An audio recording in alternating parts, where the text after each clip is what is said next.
ये दुनिया उसे कमजोर समझती है, लेकिन उसने खुद को कभी कमजोर नहीं माना। जब उसने अपने सपनों की बात की तो लोग हंसते थे। जब उसने अपने हक की बात की तो समाज ने उसे चुप कराने की कोशिश की।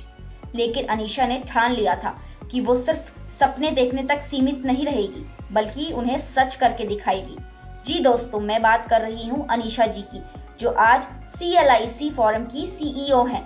ये एक संस्था है जो अनाथ बच्चों के वेलफेयर के लिए काम करती है। अनीशा एक छोटे से गांव में पली बड़ी थी, जहां लड़कियों की जिंदगी बचपन से ही तय कर दी जाती थी।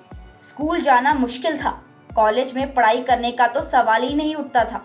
इसके लिए अनीशा अपने घर वालों से रोज लड़ती। धीरे धीरे अनीशा के घर वाले उसकी जिद की वजह से उससे बहुत बुरा बर्ताव करने लगे थे। ये बर्ताव कोई मामूली बर्ताव नहीं था। अनीशा के घर वालों ने अनीशा को खाना देना बंद कर दिया था। वो छोटी सी बच्ची अपने पेट की भूख को मिटाने के लिए सिर्फ पानी पीकर सो जाती थी।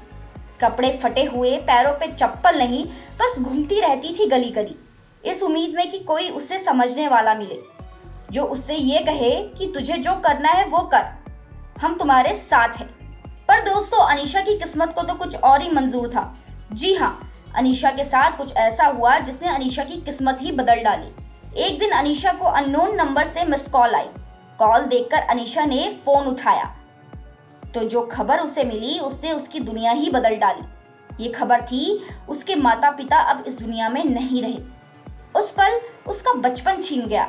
अब ना तो वो सिर्फ एक बच्ची थी और ना ही उसका कोई सहारा था। तो एक दिन अनीशा की दादी ने परिवार का सहारा ना होने के वजह से एक बहुत ही कठिन फैसला लिया।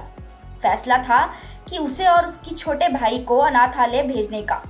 ये फैसला उसकी भलाई के लिए था, लेकिन एक घर से अचानक अनाथालय जैसी दुनिया में आ जाना आसान नहीं था उसके लिए। वहाँ का माहौल, अनजान लोग और सबसे बड़ी बात, एक असुरक्षित भविष्य। इस दौरान अनीशा के लिए सबसे मुश्किल था अपने छोटे भाई को संभालना। माता पिता की छाया के बिना वो अपने भाई के लिए खुद ही दीवार बन गई।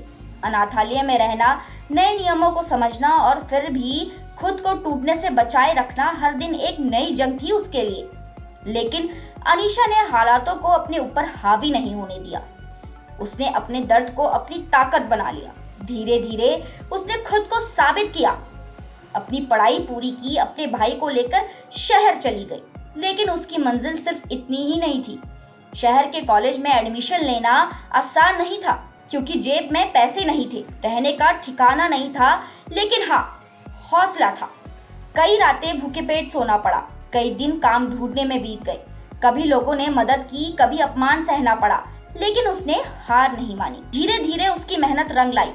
उसने पढ़ाई जारी रखी, स्कॉलरशिप हासिल की और अपने दम पर एक नई पहचान बनाई।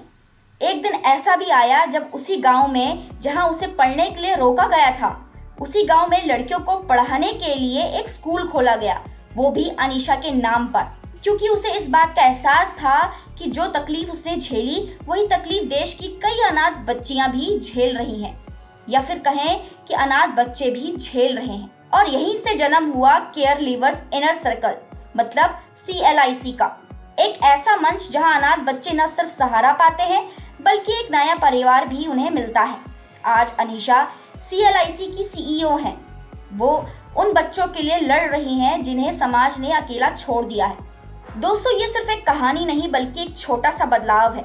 ये उन सभी के लिए प्रेरणा है जो हालातों से हार मानने की सोचते हैं, क्योंकि अगर अनीशा अपने संघर्ष से खुद को बदल सकती है, तो हर कोई अपने जीवन में बदलाव ला सकता है। तो दोस्तों, आज के लिए इतना ही।